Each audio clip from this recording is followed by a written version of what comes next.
in the heart of what is now Angola, a kingdom called Ndongo was facing a terrifying threat. The Portuguese, with their insatiable hunger for land, resources, and human lives, were closing in. Their empire was expanding, crushing anyone who stood in their path. But they were about to meet their match, a woman whose name would echo through history as a symbol of resistance, Queen Njinga Mbande. Today, we're diving into the incredible story of a brilliant strategist, a master diplomat, and a fierce warrior who held off one of the most powerful empires of her time for over 30 years. This isn't just a story of battles, it's a story of intellect, resilience, and a queen who refused to bow. Born in 1583 into the royal family of Ndongo, Njinga was destined for an unusual life. Her name, Njinga, came from the Kimbundu word kujinga, which means to twist or turn. It's said she was named this because she was born with her umbilical cord wrapped around her neck, a traditional sign that the person would be proud and powerful. And oh, how she lived up to that prophecy. From a young age, Njinga was her father's favorite. He saw a spark in her that he didn't see in his other children. Unlike other girls, she was allowed to witness him govern the kingdom. She received military training, learned to wield an axe with deadly skill, and joined him on the battlefield. She was not just a princess, she was a warrior in training, absorbing every lesson on strategy, diplomacy, and leadership. However, her path to the throne was anything but easy. When her father died, her brother, Mbandi, took power. Mbandi was a weak and paranoid ruler. Fearing Njinga's intelligence and popularity, he saw her as a threat. In a brutal move to secure his reign, he had Njinga's young son murdered. Devastated and fearing for her own life, Njinga fled into exile. But the situation in Ndongo was getting worse. Mbandi's weak leadership was no match for the aggressive Portuguese expansion. The slave trade was devastating their communities, and the Portuguese were seizing more and more land. Mbandi was losing, and he knew it. Desperate, he realized there was only one person who could possibly stand up to the Europeans, the sister he had exiled. He swallowed his pride and sent for Njinga. In 1622, Njinga traveled to Luanda, the Portuguese colonial headquarters, as her brother's ambassador. And this is where one of the most legendary moments of her life took place.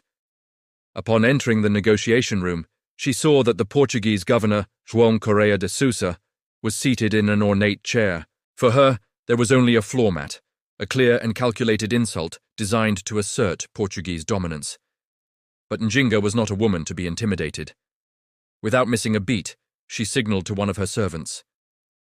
The servant immediately dropped to their hands and knees, becoming a human chair for their queen. Njinga sat down, now at eye level with the governor, turning his power play completely on its head. The entire room was stunned into silence. She had established her authority without saying a single word. Her diplomacy was just as sharp. She negotiated a peace treaty, securing Portuguese recognition of Ndongo's sovereignty and a promise to withdraw their troops in exchange for her converting to Christianity. She was baptized and took the name Ana de Sousa. For a moment, it seemed like peace was possible.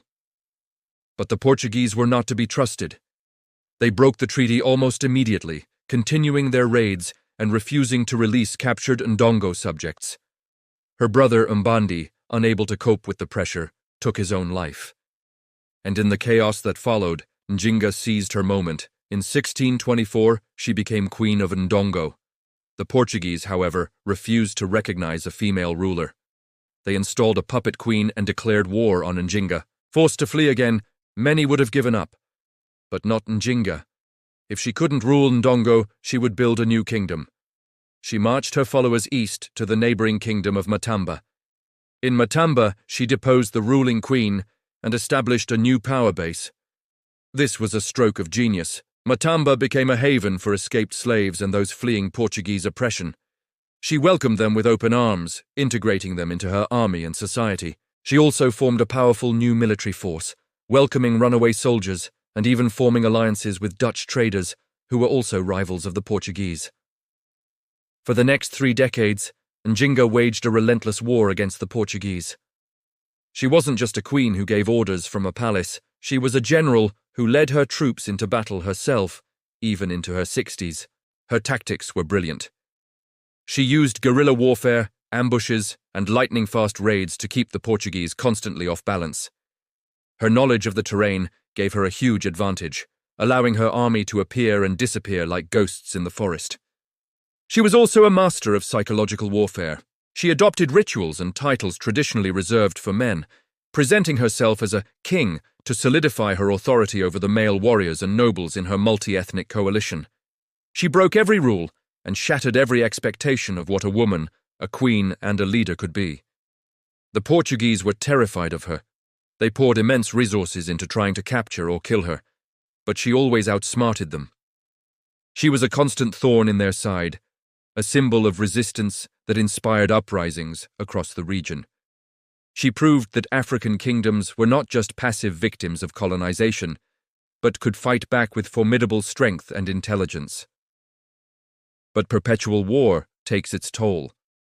By the 1650s, Njinga was in her 70s.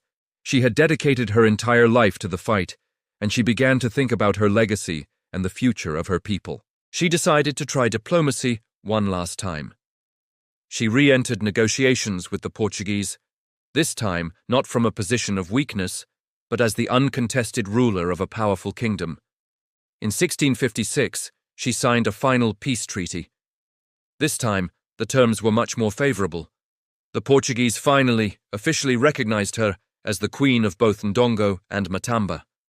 Her kingdom's sovereignty was secured, and for the last 7 years of her life, she ruled in peace. She focused on rebuilding her nation, promoting trade, and ensuring a stable succession so that her kingdom would endure after she was gone.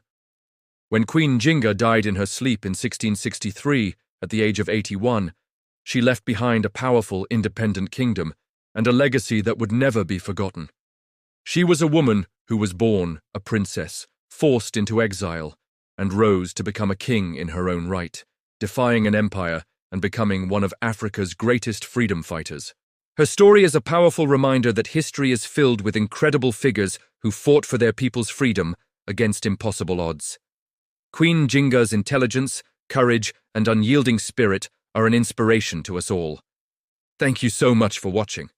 What do you find most inspiring about Queen Njinga's story? Let me know in the comments below. If you enjoyed this video, please give it a thumbs up and subscribe for more stories of forgotten heroes from history.